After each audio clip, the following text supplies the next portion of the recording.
South ఇండియాలోనే అతి తక్కువ ధరలకి రత్నాలనందించే ఏకైక సంస్థ 6JVR.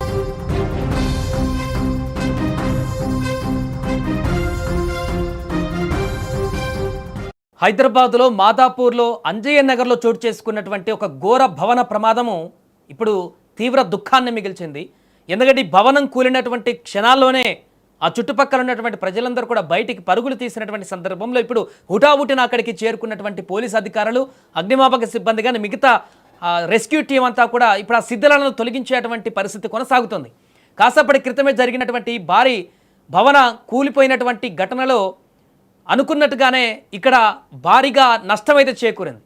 మొదటగా ఇది నిర్మాణంలో ఉన్నటువంటి భవనము, ఇది కూలిపోయింది, పక్కన ఇళ్ల మీద కొంత పడింది. బట్ ఎలాంటి ప్రాణ నష్టం సంభవించలేదేమో అని చెప్పేసి అందరూ అప్పుడు అనుకున్నారు. కానీ శిథిలాలు తొలగిస్తున్న కొద్దీ ఆ శిథిలాల కింద నుంచి మృతదేహాలు బయటకు వస్తున్నటువంటి సందర్భం ఇప్పుడు అందరినీ కలిచివేస్తుంది. అక్కడ ఉన్నటువంటి స్థానికులను కూడా భయాందోళనకు గురి చేస్తుంది. ఇప్పటికీ అధికారికంగా వచ్చినటువంటి సమాచారం మేరకు ఇప్పటికీ ఆ శిథిలాల నుంచి 2 వ్యక్తులను, చనిపోయినటువంటి వ్యక్తులను బయటకు తీశారు.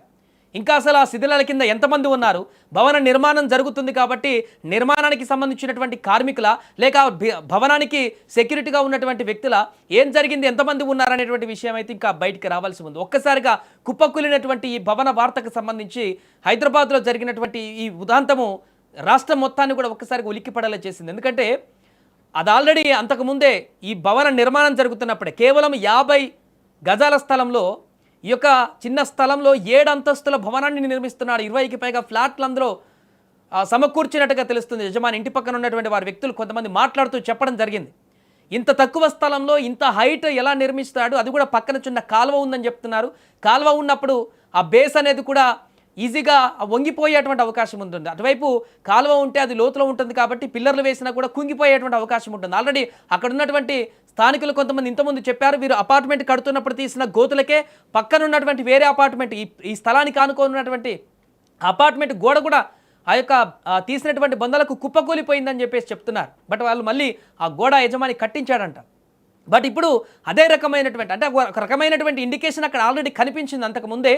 ఇది సరైనటువంటి ప్లేస్ కాదు, సరైనటువంటి నిర్మాణం కాదు అనేటువంటి సంకేతం గతంలోనే ఆ గోడ కూలిపోవడం ద్వారా ఇచ్చినప్పటికీ ఈ యొక్క యజమాని అదే రకంగా ఈ యొక్క అపార్ట్మెంట్ని ఇప్పుడు నిర్మించేటువంటి ప్రయత్నం చేయడం, అనుకున్నట్టుగానే అది సాఫీగా లేకుండా కుప్పకూలిపోయినటువంటి 7 అంతస్తుల భవనం ఒక్కసారిగా కుప్పకూలిపోయినటువంటి ఈ ఘటనలో ఇప్పుడు 2 వ్యక్తులు అక్కడ చనిపోయినటువంటి పరిస్థితి ఏర్పడింది. ఎవరో చేసిన పాపానికి, ఎవరో చేసినటువంటి తప్పిదానికి ఇప్పుడు అక్కడ ఉన్నటువంటి సామాన్య ప్రజలు, సామాన్య వ్యక్తులు అక్కడికి వచ్చి పని చేసుకుంటున్నటువంటి కార్మికులు, లేకుంటే అక్కడ సెక్యూరిటీగా ఉంటున్నటువంటి వారో, లేకుంటే ఇంకెవరో ఆ భవనం కింద ఇప్పుడు శిథిలాల కింద మృతదేహాలుగా మారినటువంటి పరిస్థితి ఏర్పడింది.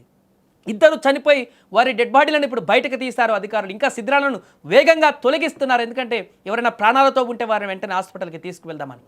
అక్కడ అనుమానాలు మరింత బలపడుతున్నాయి. 2 బయటికి తీసిన తర్వాత ఇంకెవరైనా దాని కింద ఉన్నారా, ఆ శిథిలాలు తీస్తున్న కొద్ది ఇంకేమైనా అక్కడ మృతదేహాలు లభిస్తాయి అనేటువంటి ఒక ఆందోళన అయితే అటు చుట్టుపక్కల వారిని భయాందోళనకు గురి చేస్తున్నాయి.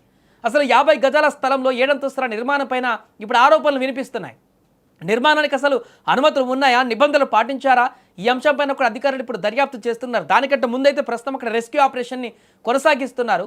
ఎందుకంటే వారు చేస్తున్నటువంటి రెస్క్యూ ఆపరేషన్లోనే ఈ యొక్క దారుణమైనటువంటి ఈ యొక్క ఘటన ఎంత దారుణంగా జరిగిందా అనేటువంటి విషయం బయటపడుతుంది. మొదట ఈ యొక్క ప్రమాదం జరిగింది, కుప్పకూలింది భవనం అనగానే అందరూ ఓకే ఇది నిర్మాణంలో ఉన్న భవనమే కాబట్టి మనుషులు ఎవరు దాంట్లో ఉండరు, రెసిడెన్షియల్ హోమ్ కాదు కాబట్టి పెద్ద ప్రమాదం, ప్రాణ నష్టం ఉండదు కావచ్చు అని ఊహించారు. కానీ ఇప్పుడు ఆ శిథిలాలు తొలగిస్తుంటే దాని కింద నుంచి మృతదేహాలు బయటకు వస్తున్నటువంటి ఒక దారుణమైనటువంటి పరిస్థితి చూస్తుంటే అక్కడున్న వారందరినీ కూడా ఒక్కసారిగా భయభ్రాంతులకు గురి చేస్తున్నటువంటి పరిస్థితి.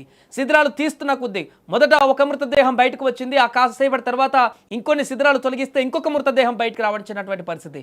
ఇంకొక వ్యక్తి కూడా వాటి కింద ఉన్నారనేటువంటి అనుమానాలు కనిపిస్తూ ఇప్పుడు శిథిలాలను తొలగిస్తున్నారు. ఏదేమైనా క్షణక్షణం ఉత్కంఠగా కొనసాగుతున్నటువంటి అక్కడ పరిస్థితి రెస్క్యూ ఆపరేషన్ చేస్తున్నటువంటి పోలీసు అధికారులను కూడా విస్తుపోయేలా చేస్తుంది. వాటిని తొలగించి అక్కడ ఉన్నటువంటి మృతదేహాలను బయటకు తీస్తున్నారు. ఏదేమైనా ఊహించని విధంగా జరిగినటువంటి ఈ యొక్క భవనం కూలిపోయినటువంటి ఘటన భారీ విషాదాన్ని అయితే ఇప్పుడు అక్కడ మూటగట్టుకుందని చెప్పొచ్చు. చుట్టుపక్కల వారందరూ కూడా ఈ ప్రమాదంలో మృతి చెందినటువంటి వారిని బయటికి తీస్తుంటే ఆ దృశ్యాలను చూసి కన్నీళ్లు పెట్టుకుంటున్నటువంటి పరిస్థితి ఏర్పడింది.